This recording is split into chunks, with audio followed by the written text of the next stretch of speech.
Game, James Worthy, the 7-time champ. Big shot, Robert Ory. Mike Trudell, Mike Bresnahan will join us here in a moment. To the mountains we go. Are you ready? No? Come on, Rob. The energy. That is not what we need going into the conference finals. The singing is what we don't need, Allie. Oh, please. Tell me something I didn't know. Just humor me, okay? Yes, ma'am. All right, thank you. Yeah, baby, let's go. Western Conference Finals. Yeah. You're welcome. By the way, nice haircut. I just saw that. Oh, thank you. Nice. I did it irresponsibly, but thank you. Appreciate it. A look at some notes surrounding the purple and gold as they prepare to take on the Nuggets in the West Finals. The Lakers' second 7th seed to reach the conference finals in NBA history. It's the 24th conference finals appearance since 1971. Everyone remembers, how could we forget, the bubble season. Lakers defeated the Nuggets in 2020 at the West Finals before winning the title that season versus the Miami Heat. And the Lakers are the league's best defense in the postseason with a defensive rating of 106.5. So it's been a long season. We know that. The Lakers are here despite, I think, people from the outside, many wondering how. But like we just heard LeBron say right there, they don't feel like they're playing with house money. Big game. They're trying to win every hand. At this point, your mindset continues to be, go get it, right? Absolutely. Particularly the way they've had to get it. You just mentioned, the 2-10 start, the injuries, the inconsistency in, having players on the floor. And finally, after the All-Star break and after the trades were made, their mindset remained the same. They were really scratching because they know how embarrassing it would be for them not to even make the play-in game. So, despite the injuries, they still were scratching and clawing, winning 2 here, losing. LeBron goes down, AD goes down, Shooter goes down. They still were scratching and clawing. We get the All-Star break. You just mentioned that their defense is the best it's been since All-Star break. They haven't lost at home, so they're peaking. I say this at the right time. They peaked at the right time, and they're still continuing to do so. So it's good timing for them. It's not about how you start, it's about how you finish and getting that rhythm. There's so many teams that peak early in the season, they kind of bottom out towards the end of the season because they kind of lose that cohesiveness or whatever it may be. But I think the Lakers hadn't had a chance because they have never been cohesive until now. They're still learning each other. They're still trying to learn how to play together, which is a great thing. They still have that love and energy which you need in the playoffs because so many teams kind of sputter out at the end because it's like, okay, they don't have that ability to take it to the next level. I think so far with AD and LeBron, they're taking it to that next level. Of course, Reeves, think about it. His first time in the playoffs, he don't know no better. He's just going out and giving his all, and that's what you got to have. You got to have those guys who understand that this is a golden opportunity to do something that's never been done before, and they're stepping up to the plate and knocking it out the park. You never believe that it was his first time, by the way, in the postseason. He continues to earn respect with each passing game and series. A lot of storylines coming into this one, but certainly everyone will have their eye on the battle of the bigs, the Brow versus the Joker, Anthony Davis, big game versus Nikola Jokic. How do you see this one playing out? Well, I mean, who knows what the coaches are going to do, whether they're going to guard each other all the time. I think you have to be afraid of foul trouble when you think about that. But, I think AD has played decent against most bigs.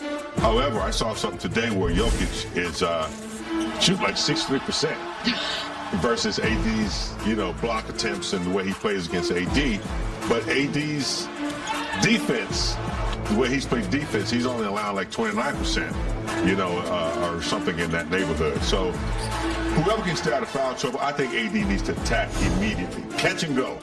Don't catch and wait, catch and go, try to get to his body, make him move his feet.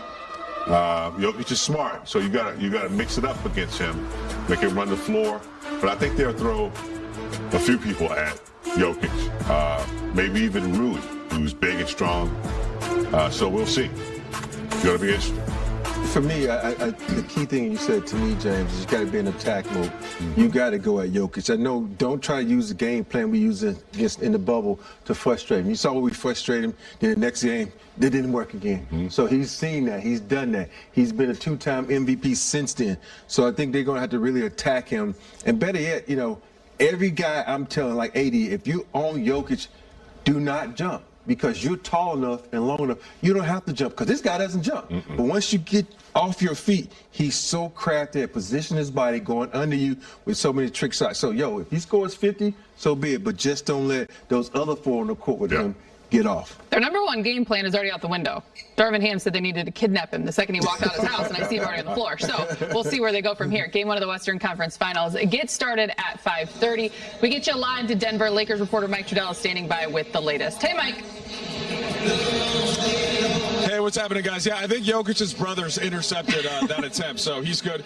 He will be starting this one. Now, the altitude, they say it affects you like in the first quarter. It has not affected me yet in this first hit. I'll let you know after we wrap around Darvin Ham if I'm out of breath at all. But so far I feel fine.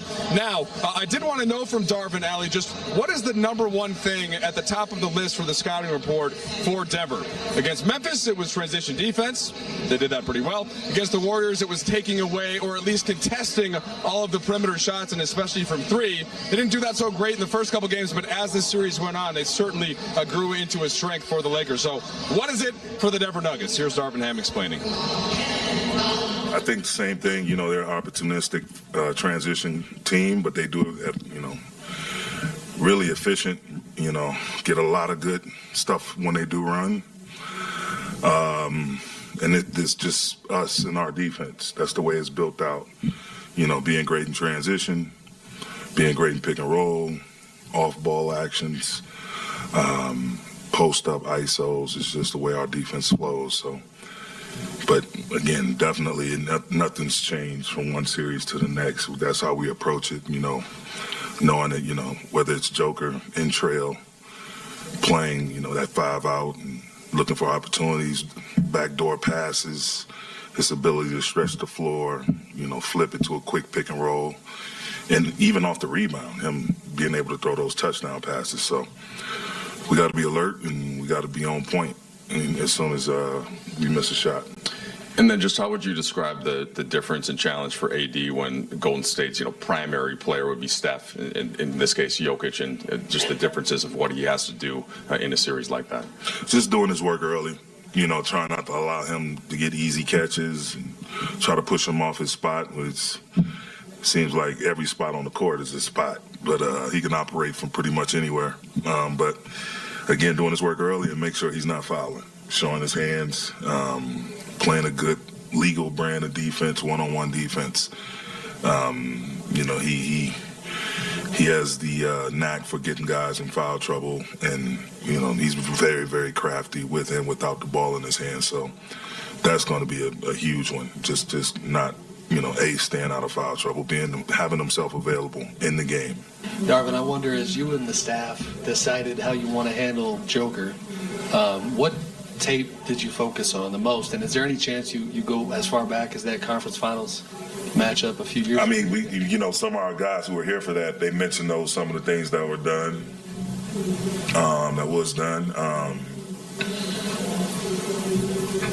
we looked at some different segments of when we played them in the regular season here.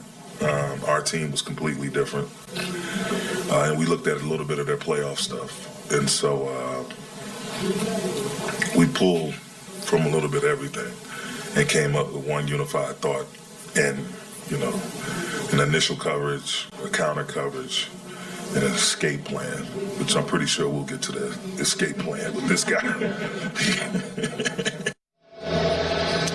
All right, guys, so you maybe noticed there the clean-shaven Darvin Ham. He said that it was because of all the kidnapping talk. He wanted to change his appearance. Again, maybe related to Jokic's brothers in that context. Now, Allie, the main question that we're still waiting for an answer for, and we won't know until 30 minutes prior to the game when they have to say, what's the starting lineup going to be? Are they going to stay big with Vanderbilt? Are they going to go small with Schroeder? Now, one benefit with Schroeder is that Jokic then can't rest defensively at all. They would have to guard AD and potentially just open things up for driving lanes. And then at the same time, that could make the Lakers a little bit susceptible on the glass. So these are parts of the adjustments that are going to go on throughout the series. And the first throw, we're going to check out 30 minutes prior. So we'll see. I'm giving you credit, Mike Trudell, because you alluded to it possibly though Chris Haynes is reporting sources that it will be Dennis Schroeder. But you're our guy, Mike Trudell. We're rolling with your thought process on all things. Thanks so much, Mike. We'll talk to you later in the show. Plenty more ahead here on Access Sportsnet Lakers. Lonnie Walker IV was a playoff revelation in the second round. He went from out of the rotation to averaging over 10 points per game in the series and having a Game 4 named after him. We'll see if Lonnie